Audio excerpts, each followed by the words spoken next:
시작. 나주가 분명히 말한다. 너희가 바빌로니아에서 70년을 다 채우고 나면 내가 너희를 돌아보아 너희를 그곳으로 다시 데리고 오기로 한 나의 은혜로운 약속을 너희에게 그대로 이루어 주겠다. 너희를 두고 계획하고 있는 일들은 오직 나만이 알고 있다. 내가 너희를 두고 계획하고 있는 일들은 재앙이 아니라 번영이다. 너희에게 미래에 대한 희망을 주려는 것이다. 나주의 말이다. 너희가 나를 부르고 나에게 와서 기도하면 내가 너희의 호소를 들어주겠다. 너희가 나를 찾으면 나를 만날 것이다. 너희가 온전한 마음으로 나를 찾기만 하면 내가 너희를 만나주겠다. 나주의 말이다. 내가 너희를 포로 생활에서 돌아오게 하겠다. 내가 너희를 쫓아 보냈던 세상의 모든 나라, 모든 지역에서 너희를 모아오겠다. 내가 너희를 포로로 보냈으나 나는 너희를 그곳에서 너희의 고향으로 다시 데려오겠다. 나주의 말이다. 아멘. 앞뒤로 인사합니다. 하늘 복 많이 받으세요. 자리에 앉겠습니다. 네, 오늘은 하나님의 은혜가 여러분에게 넘쳐나고 또 오늘 방문해서 예배 드리신 분들도 많이 계시는 것 같은데 여러분들이 예배 가운데 하나님의 임재가 여러분에게 넘칠 수 있기를 바라겠습니다. 제가 오늘 여러분들에게 예레미야 29장 말씀을 읽었는데 2023년도가 자 시작하는가 싶더니 벌써 1년이 거의 다 지나가고 있어요. 봄이, 여름이, 가을이 지나가고 지금 이제 겨울이 어제부터 쳐지면서 너무 또 겨울을 느끼게 돼서 너무 감사한 시간을 지금 보내고 있어요. 1년을 가만히 뒤돌아보면 여러 가지 일들이 우리들에게 있었습니다. 그런데요, 11절에 보니까 너희를 두고 계획하고 있는 일들은 너희를 두고 계획하고 있는 일들은 1년이라는 시간이 우리가 아무런 생각 없이 온 것 같지만 하나님이 나를 향한 계획을 가지고 계시다는 것을 여러분들이 이 말씀을 통해서 믿으시기를 예수 이름으로 축원합니다. 옆 사람 인사합니다. 하나님은 당신을 향한 계획을 가지고 있습니다. 너희를 두고 계획하고 있는 일들, 여러분들이 1년 동안 내가 일하고 온 것 같지만 하나님이 나를 위해서 일하신 것이 많음을 알으셔야 돼요. 나만이 나를 위해서 일한 것 같죠? 하나님이 나를 위해서 일하셨다는 거예요. 오직 나만이 알고 있다. 내가 너희를 두고 계획하고 있는 일들은 재앙이 아니라 번영이다. 믿으세요? 믿으시기 바랍니다. 하나님의 계획은 재앙이 아니다. 번영이다. 제가 코로나를 제가 2번 걸려서 참 고생을 했어요.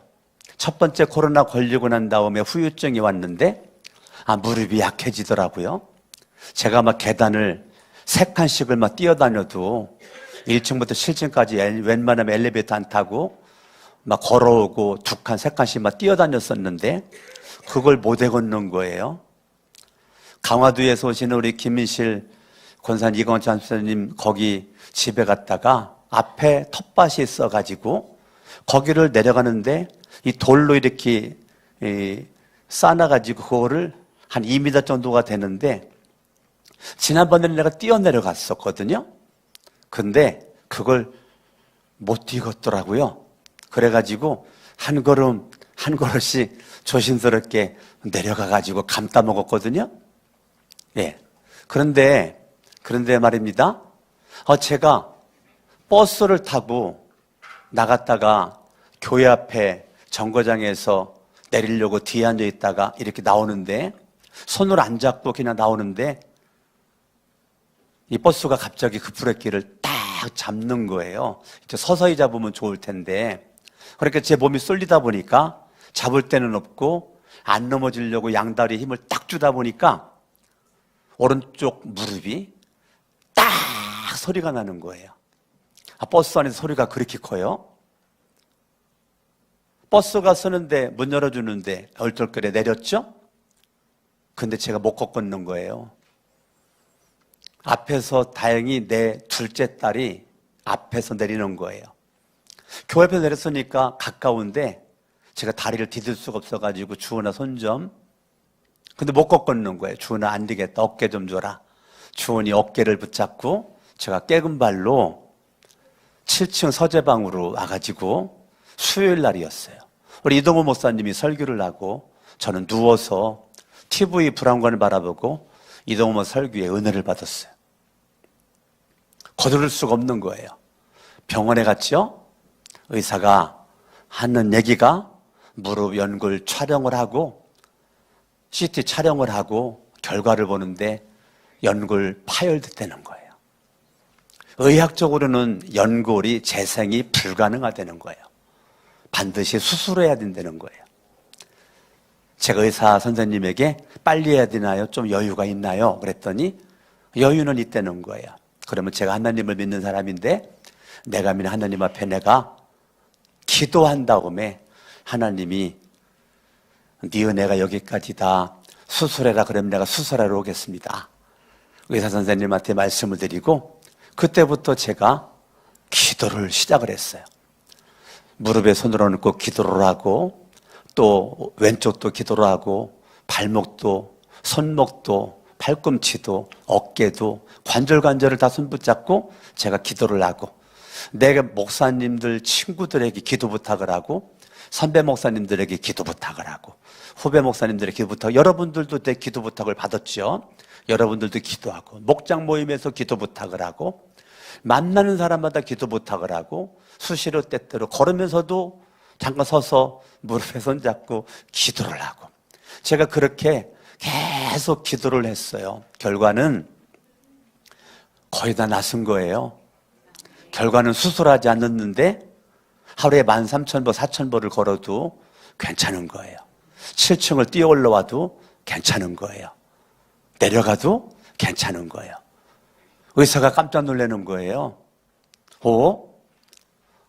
그동안 이런 적이 없었는데, 못 봤는데, 그러면서 너무 의사 선생님도 좋아하는 거예요. 너무 감사해요. 여러분, 우리가 이런 일을 겪을 때 저는 두 가지를 반응을 보일 수가 있던 겁니다. 왜 나에게 이런 일이 있을까? 원망할 수 있죠. 하나님 왜 이럴 수가 있어요?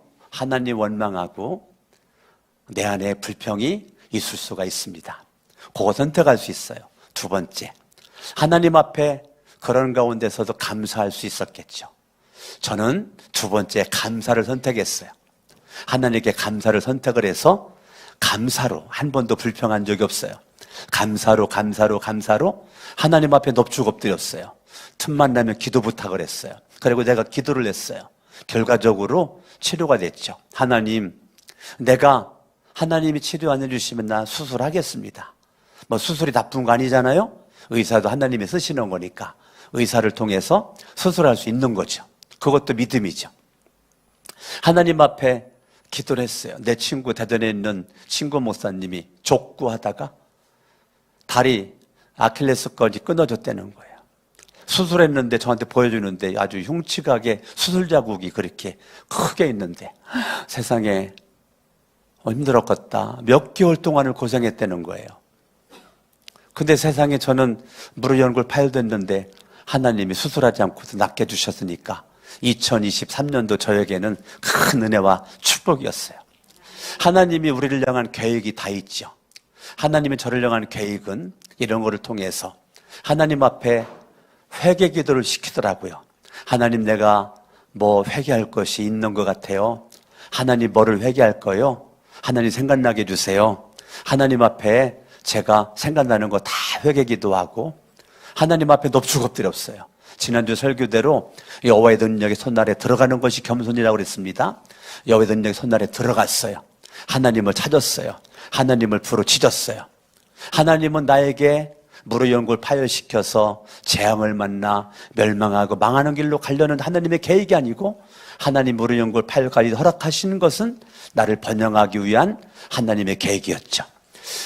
큰 처남 딸이 큰딸이 사라인데 원주에 살아요. 성경에는 사라라는 이름을 줬어요.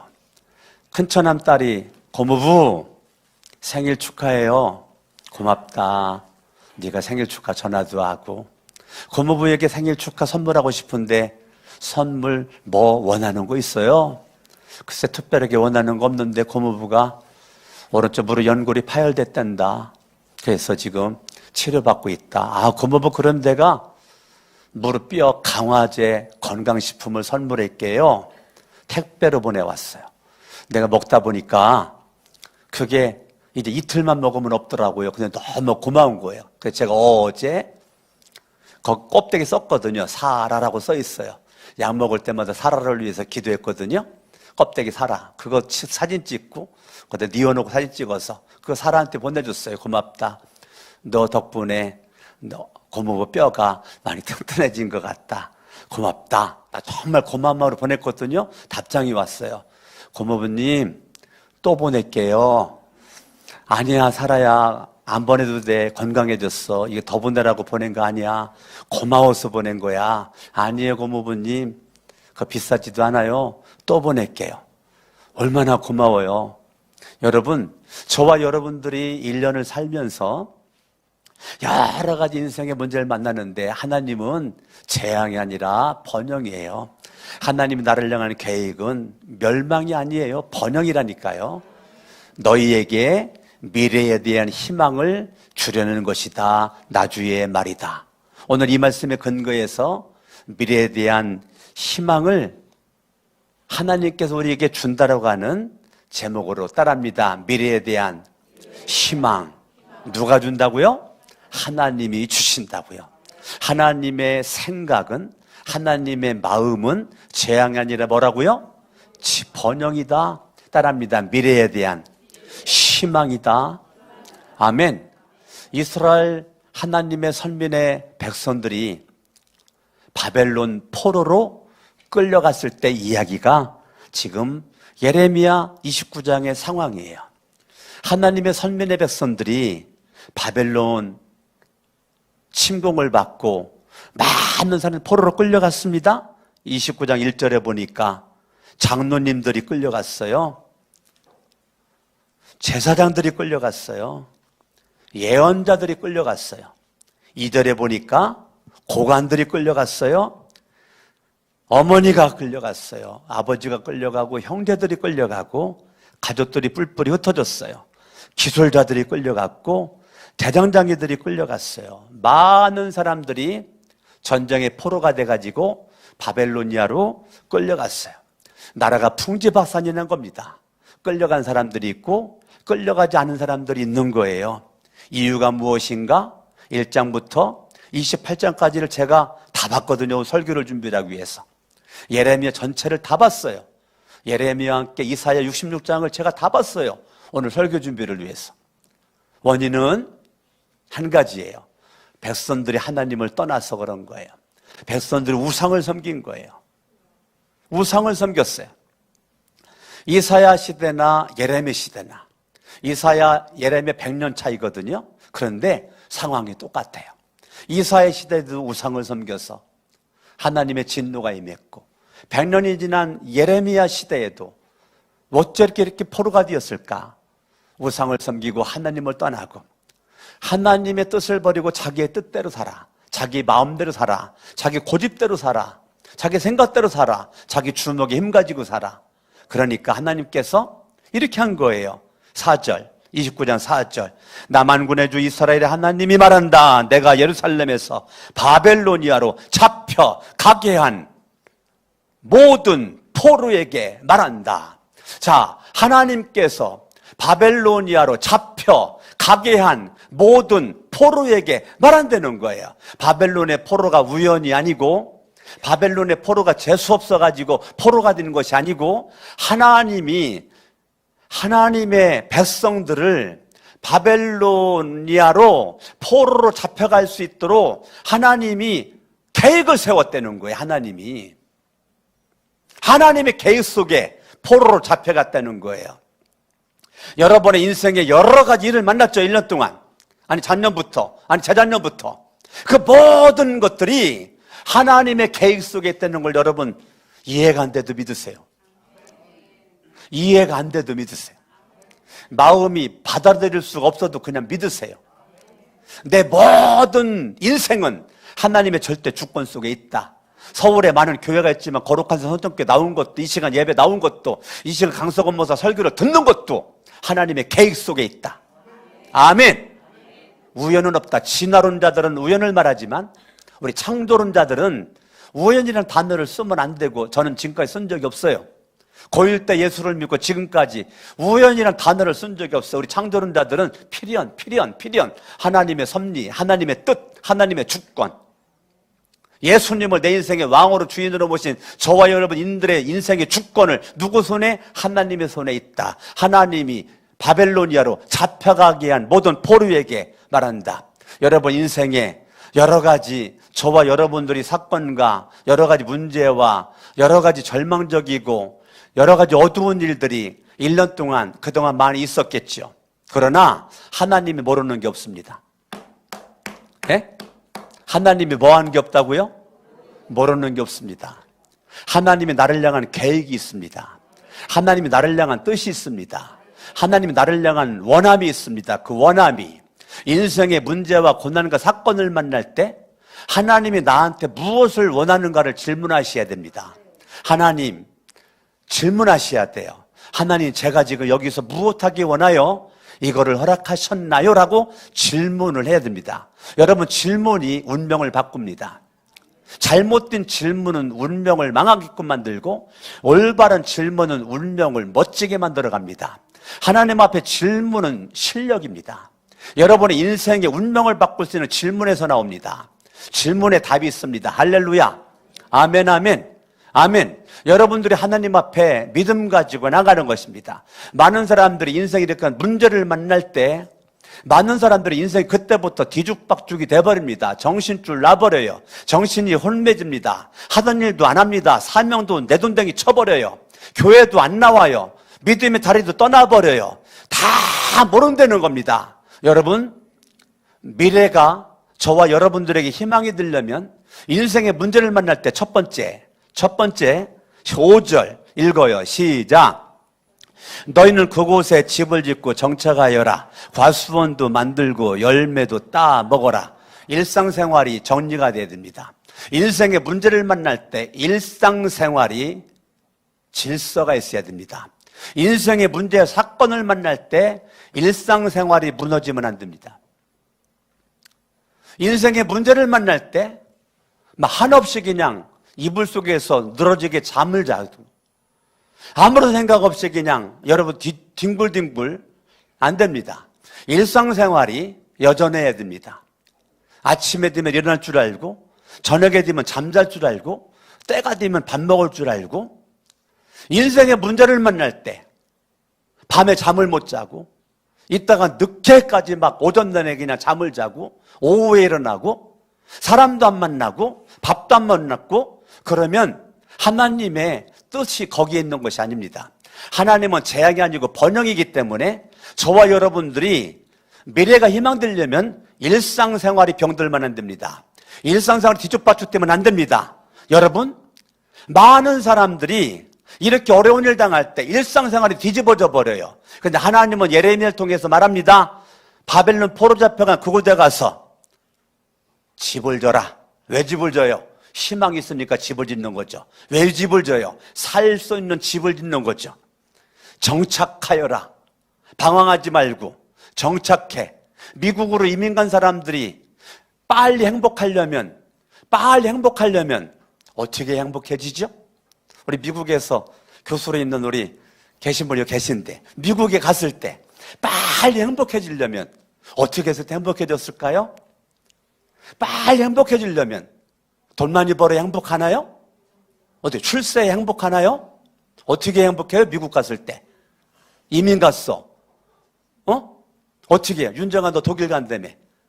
독일 가도 어떻게 행복해질 것 같아? 빨리 독일 사람 되는 겁니다. 내가 한국 사람인데 빨리 미국 사람 되는 겁니다. 그때부터 행복해지는 거예요.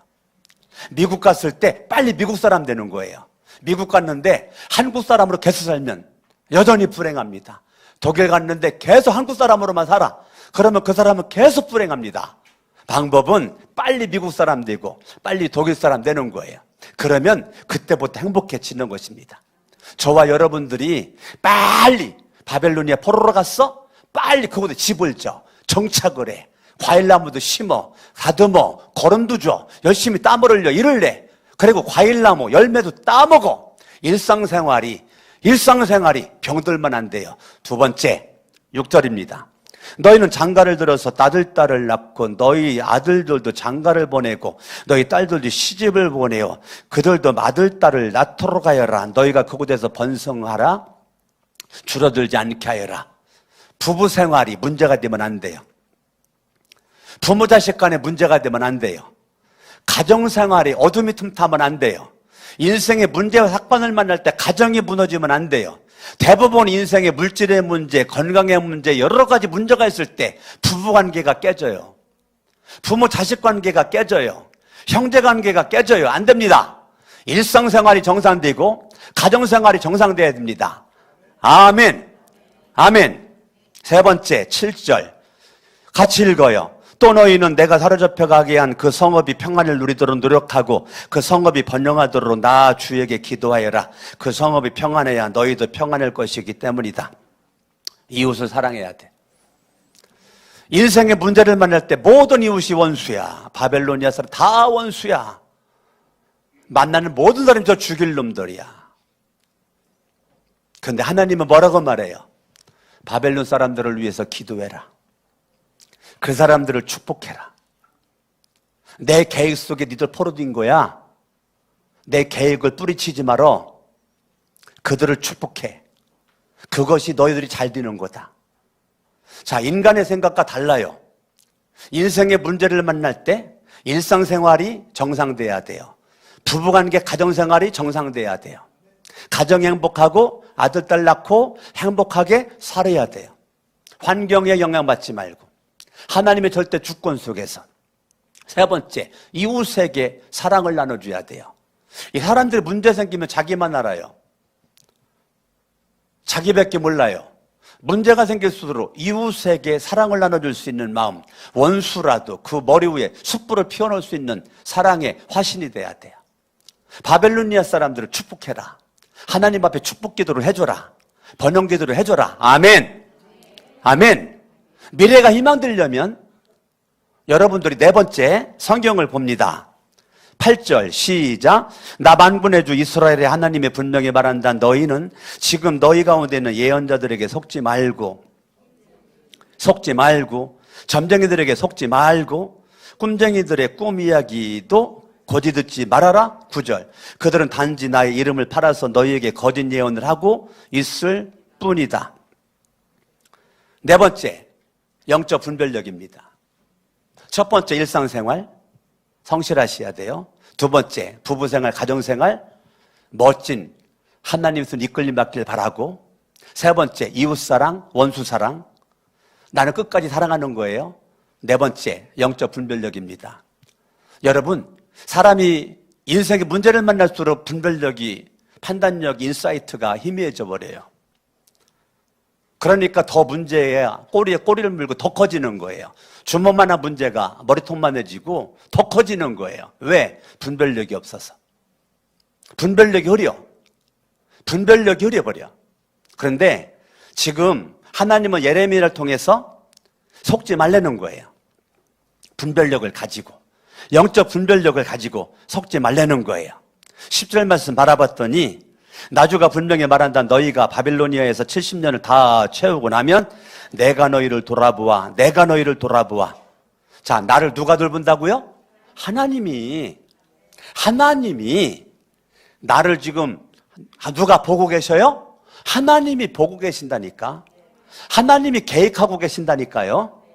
누구 때에? 하나님의 때에 내가 너희를 돌아보아 너희를 이곳으로 다시 데리고 오기로 한 나의 은혜로운 약속을, 하나님의 약속은 따라합니다. 은혜로운 약속.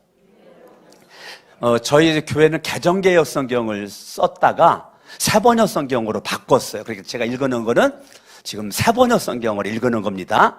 개정개혁과 다른데 달라요. 약간 다릅니다. 예.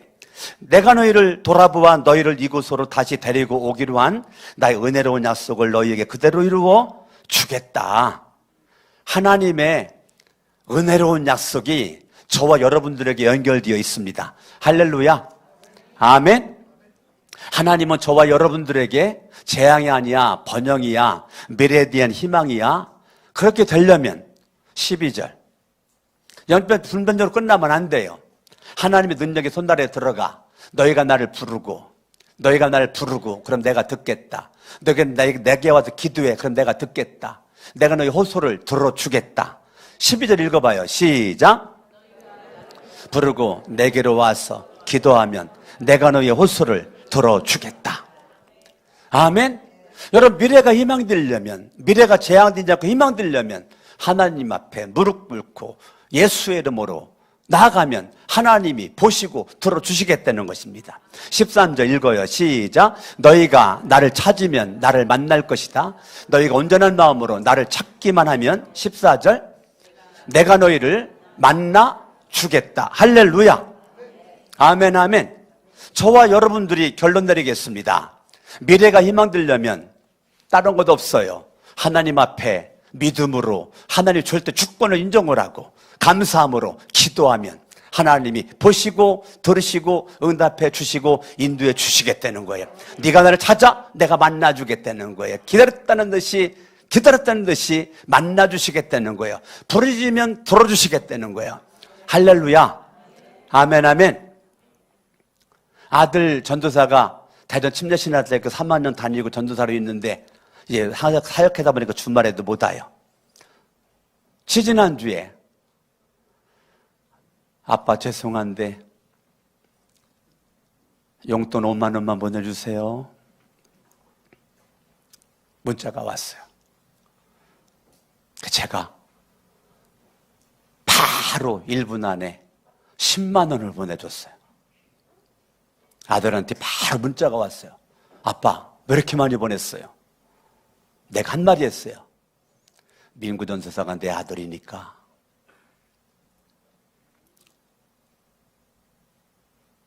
민구 전도사 아버지니까. 내 아들이니까. 원하는 건 5을 원했지만 나는 10을 보내줬어요. 근데 아들들이라고 하더라도 저한테 요구하지 않았으면 나는 보낼 생각도 없고 안 보냈어요. 아들이 전한 것도 아니에요. 카톡으로 아빠 용돈이 필요해요. 5만 원만 보내주세요.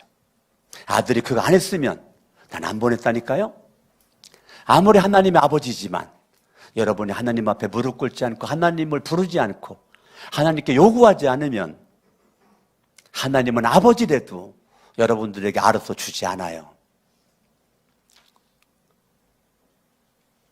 여러분들이 하나님을 찾을 때 주님은 관심을 갖고 쳐다보시고 부르질 때 들으시고 주님이 응답해 주시는 것입니다.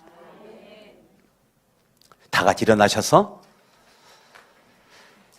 찬송 부르는데 이 찬양은 제가 모셨던 김춘규 목사님이 목회하다가 어려움 당할 때 밤새도록 하나님 앞에 엎드려서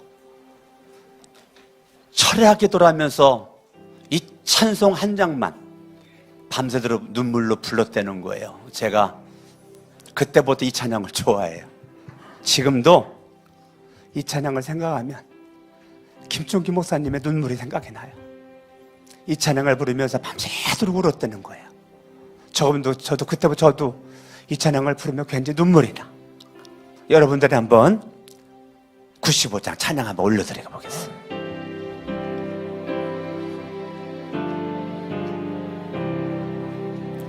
나의 기쁨 나의 소망 되시며 나의 생명이 되신 주 밤낮 불러서 찬송을 드려도 늘 아신 마음 뜨겁게 박수하며 나의 사모 나이에 사모하는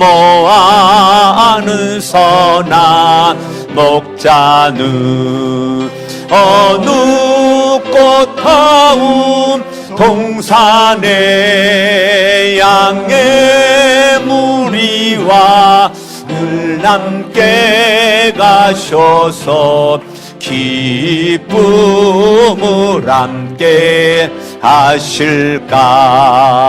길도 없이 고친 넓은 들에서 갈 길 못 찾아 애쓰며 이 자리로 헤매는 내 모양 전수조로 하도다.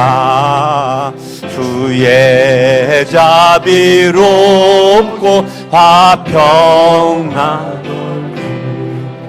모든 천사도 반기며 주의 놀라운 진리의 말씀에 천지가 와다. 양손 들고 나의 진정, 나의 진정 사모하는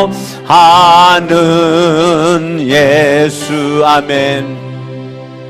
음성조차도 반갑고 나의 생명과 나의 참 소망은 오직 주 예수 분일세. 양손 든 제랍심으로 말씀을 잡고 기도하겠습니다. 할렐루야. 살아계신 아버지 하나님, 지나간 1년 동안 인생의 여러 가지의 우여곡절 가운데 고난과 어둠과 절망스러운 일들이 많이 있었지만 그런 가운데도 또 일상생활이 변함없이 성실하고 꾸준하게 믿음으로 일상생활이 복있기를 원하오며, 부부관계가 복있고 부자관계 모자관계가 복있고 형제관계가 복있고 가정생활이 복있고 가정의 어둠이 살에게 떠나지 않기를 원하오며, 힘들고 어려울수록 이웃을 사랑하고 힘들고 어려울수록 목자 목녀를 사랑을 하고 목원들을 사랑을 하고 힘들고 어려울수록 목장 모임을 모이고 힘들고 어려울수록 사명 감당을 하고 힘들고 어려울수록 사명 감당을 하고 기도를 하고 하나님 말씀을 읽고 영적인 분별력이 있어서 하나님 아버지여 우리가 속지 아니하고 사탄에게 속지 아니하고 하나님의 약속에 은혜스러운 말씀에 붙잡힌 바 되어서 하나님의 계획과 뜻을 깨닫고 영적 분별력 가운데 하나님의 뜻을 깨닫고 하나님 아버지의 참된 믿음을 가지고 겸손한 믿음을 가지고 하나님 앞에 부르짖어 기도함으로 말미암아 응답받는 역사가 있도록 도와주시기를 원합니다. 오늘 예레미야 29장의 말씀을 통해 은혜 주시니 감사드리고 이 말씀이 축복의 말씀 될 수 있도록 도와주시옵소서. 예수님의 이름으로 기도합니다. 두 손을 가슴에다가 얹겠습니다. 살아계신 하나님 아버지, 이 시간에 두 손을 가슴에 얹었습니다. 하나님 아버지, 1년 동안 많은 일들이 우리 가운데 지나갔습니다. 정말 절망스러운 순간, 지금도 인생이 어둡고 길이 보이지 않고 한숨밖에 나오지 않고 비빌만한 언덕도 없고 잡을만한 것도 없고 보이는 것도 없는 막막한 현실 가운데 있지만 일상생활에 질서가 깨지지 않길 원합니다. 일상생활에 하나님의 절대 주권을 의지하길 원합니다. 여전히 하던 일을 계속 할 수 있기를 원합니다. 여전히 가던 길을 가길 원합니다. 여전히 사명의 자리에 서 있기를 원합니다. 남편의 자리에, 아내의 자리에, 아들의 자리에, 딸의 자리에, 부모의 자리에 서 있길 원합니다. 목자 목녀의 자리에, 목원의 자리에, 장로의 자리에, 권사의 자리에, 집사의 자리에 서 있게 하여 주시옵소서. 무슨 일을 만나도 일상생활이 복이 있고 가정생활이 복이 있고 힘들고 어려울수록 이웃을 사랑하고 목자 목녀를 사랑하고 목원들을 사랑을 하고 성도님들을 사랑하고 가족들을 사랑을 하고 직장 동료를 사랑을 하고 사업의 파트너를 사랑을 하고 원수와 같은 사람이랄지라도 위하여 기도할 수 있는 기도의 용사가 되게 하옵소서. 이웃과 원수를 사랑하고 힘들고 어려워서 영적 분별력을 가지고 우리가 살아가게 하옵소서. 하나님의 기쁨이 될 수 있도록 도와주시기를 원합니다. 하나님 아버지 역사하여 주시옵시고 하나님 아버지 축복하여 주시옵소서.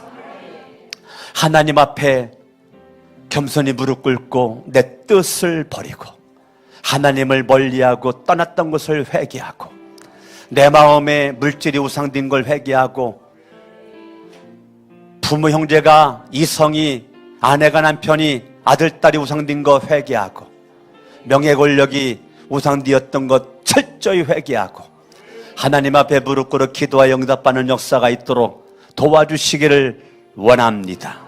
하나님을 인정하고 하나님을 왕으로 인정하고 하나님의 절대 축복을 인정을 하여 미래가 희망되게 하옵소서.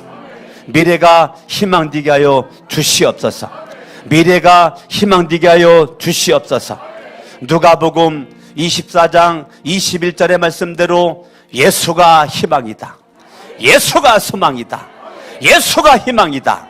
예수가 소망이다라고 부르짖던 사람들처럼 오늘 이 시대에 나의 희망은 예수 그리스도, 나의 소망은 예수 그리스도, 죄로부터의 자유할 수 있는 예수 그리스도, 모든 문제 해결할 해결자, 문제 해답 예수 그리스도, 예수 그리스도 안에서 승리할 수 있도록 도우시옵소서.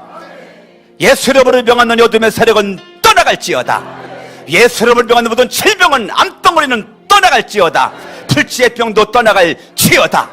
미래에 대한 희망, 이 땅 위에 죄로부터 자유와 구원을 위해서 오신 예수 그리스도가 내 인생의 영원한 희망이 되고 미래에 대한 비전이 되고 꿈이 되고 소망이 되기를 원합니다.